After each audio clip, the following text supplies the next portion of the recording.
Assalamu alaikum everyone. So today we are going to start with our part 10 of our chapter reproduction in lower and higher animals. So now we are going to start with our topic with our subtopic fertilization, also called as syngamy. In syngamy, what happens is basically sexual reproduction primarily involves the formation and fusion of gametes. Okay, it involves the formation and fusion of gametes, male gamete or a female gamete. Fertilization is the later process which involves the fusion of the haploid male and female gametes resulting in the formation of diploid zygote. What is happening over here? What is fertilization? It is the fusion of male and female haploid gametes which results in the formation of diploid zygote, that is 2N. Okay.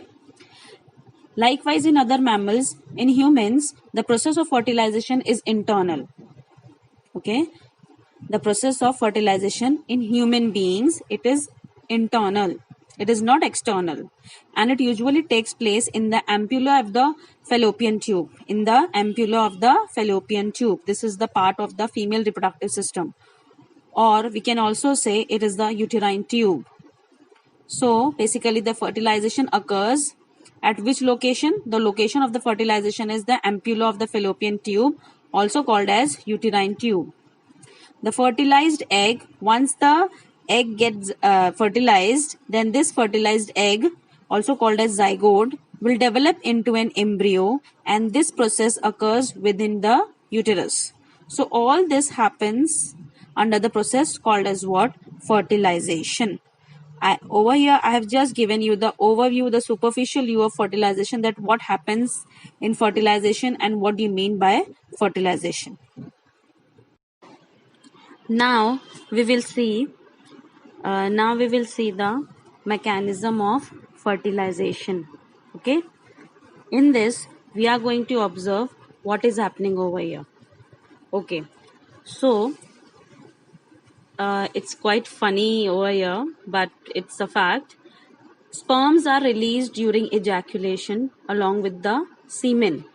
Sperms are released during ejaculation when the ejaculation takes place at the time of the copulation, at the time of mating. So sperms get released during the ejaculation along with the semen. So basically, ejaculation is nothing but the combination of sperms and the semen. Newly ejaculated sperm is incapable of fertilizing the ovum. The newly ejaculated sperm, they are incapable of fertilizing the ovum. So, sperms can remain viable for about 24 to 48 hours. It means what? Means they are live for about 24 to 48 hours. Later on, they die. Okay. Now, there are few more points are also available over there. We will see that. So, basically, semen released during the ejaculation has sperms, and they have also some secretions also. The coagulated semen now undergoes the liquefaction and sperms become active. So this all happens in the mechanism of fertilization. Now we will see under mechanism of fertilization A, movement of sperm towards the egg. How sperm moves towards the egg. It involves the capacitation of sperms reaching the vagina. It depends on the capacitation of the sperms reaching the vagina. Here, as many as 50% are demotilized. Demotilized means they cannot move, broken or destroyed. The sperms out of the whole sperms, about 50% of the sperms they will get demotilized, broken or destroyed.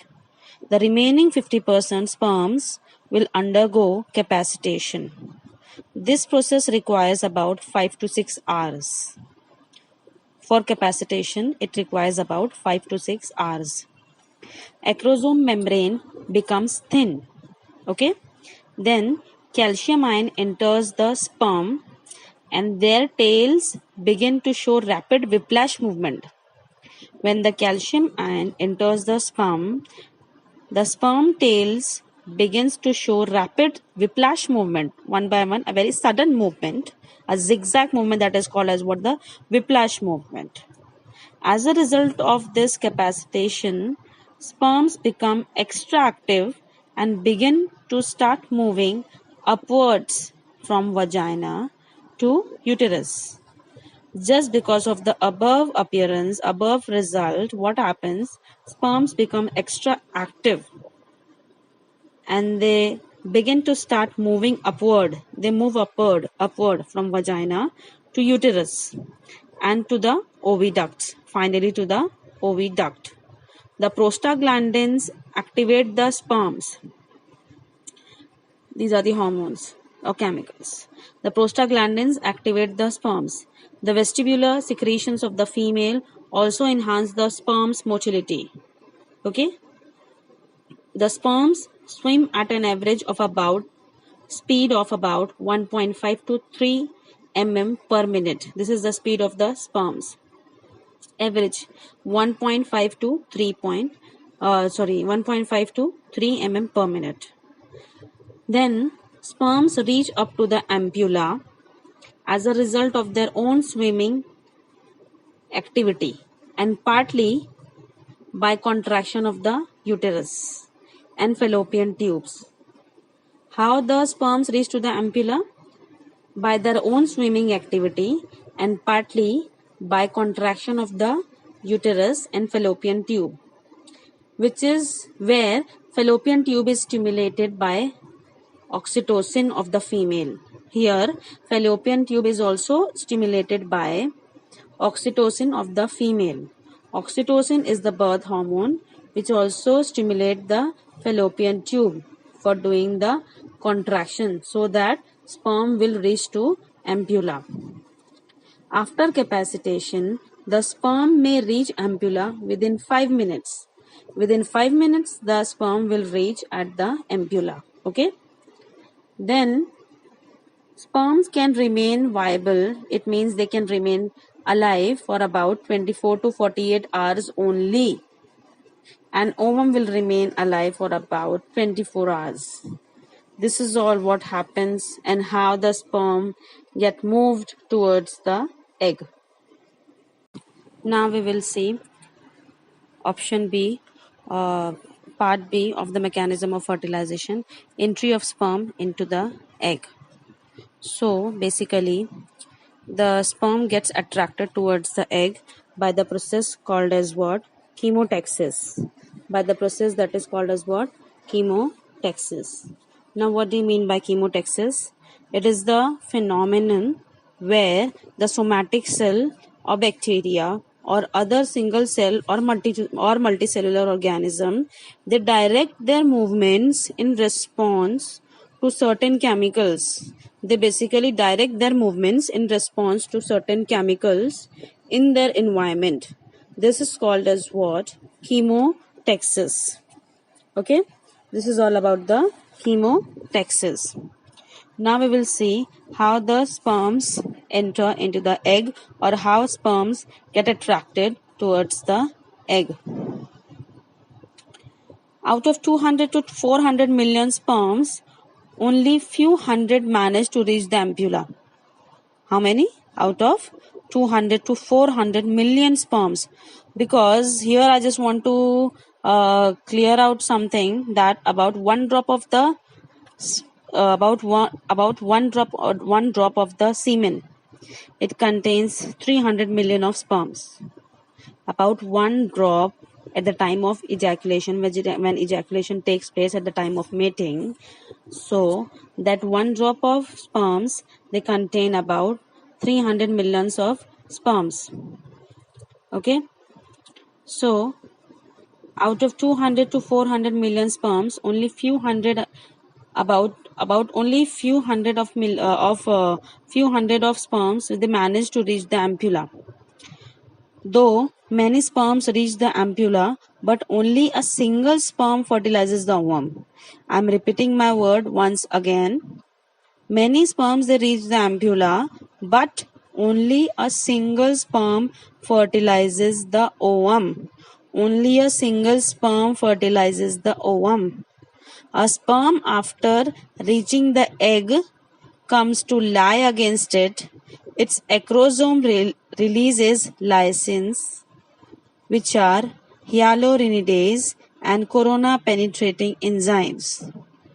They separate and dissolve the cells of corona radiata. So the sperm head passes through the zona pellucida. The sperm head passes through the zona pellucida of egg. The zona pellucida has fertilizing receptor proteins. The zona pellucida layer of the egg, they has the fertilizing receptor proteins. They are ZP3 and ZP2. The fertilizing binds to specific acid proteins. The fertilizing, what it do? It binds to specific acid protein, anti-fertilizing of sperms. It brings about attraction of sperms to the egg to enhance fertilization. What it do? It brings about the attraction of sperms to the egg to enhance the fertilization. Fertilizing anti-fertilizing interaction is species specific. They are species specific, means they are quite specific.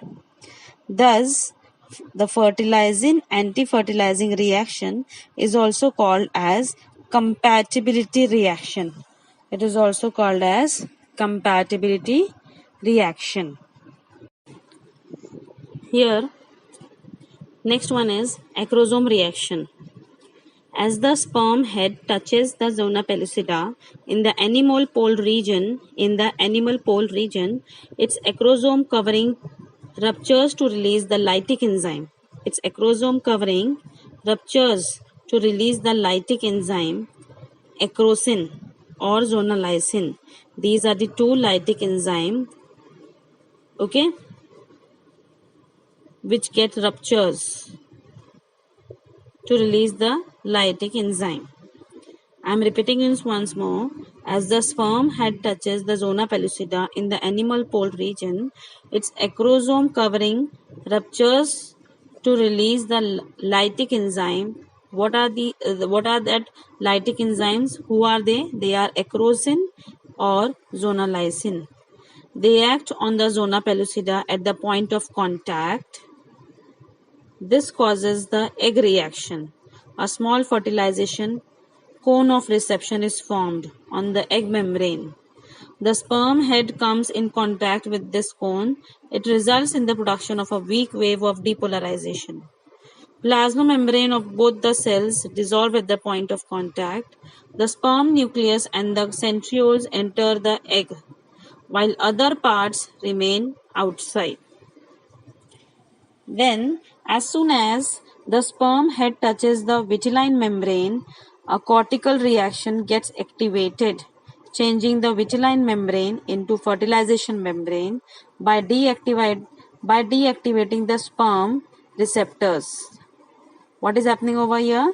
As soon as the sperm head touches the vitelline membrane, a cortical reaction gets activated, changing the vitelline membrane into a fertilizing membrane by deactivating the sperm receptors of zona pellucida. A distinct perivitelline space is created around the fertilization membrane. This prevents any further entry of sperms. It will prevent any other further entry of other sperms into the egg, and it will prevent the polyspermy. It will prevent the polyspermy. Here I have given you the slide of generalized acrosomal process. How the acrosomal, right now what I have said you in the last slide, all this you can see in this slide, how the generalized acrosomal process takes place. And here I have given you the slide of fertilization. Now the next slide is of about option C, activation of ovum. How ovum get activated. The ovum or egg before fertilization was at metaphase 2 stage. With the contact of sperm head to the vitelline membrane of egg, it gets activated to resume and complete its meiosis too. What is happening? When the contact of sperm head to the vitelline membrane of egg, it gets activated to resume and complete its meiosis too. With this, it gives out the second polar body. The germinal vesicle organizes into female pronucleus. The germinal vesicle organizes into female pronucleus. At this stage, it is the true ovum or egg. Now, at this stage, it is called as the true ovum or egg. Now, fusion of egg and sperm. How the fusion of egg and sperm takes place. The coverings of male and female pronuclei degenerate, allowing the chromosomal pairing. What is happening? The covering of the male and female pronuclei, they get degenerated, which allows the chromosomal pairing. This results in the formation of synkaryon by the process called as syngamy or karyogamy. The zygote is thus formed. The proximal centriole received from the sperm helps in the formation of the synkaryon spindle and cleavage of the cell into two blastomeres. And here we can see through this synkaryon only the triodes of the parents come. Some triodes of the egg, some of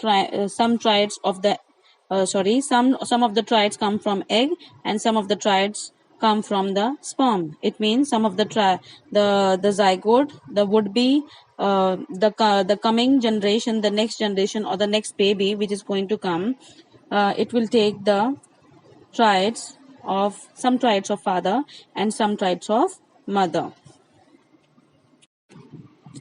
Now coming to our last slide of our today's lecture, significance of fertilization. Till now we all have studied regarding the fertilization, and lastly we will conclude with our topic that what is the significance of this fertilization.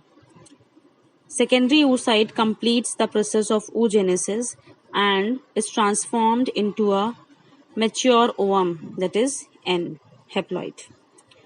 The diploid chromosome number is restored in the zygote by the process of syngamy.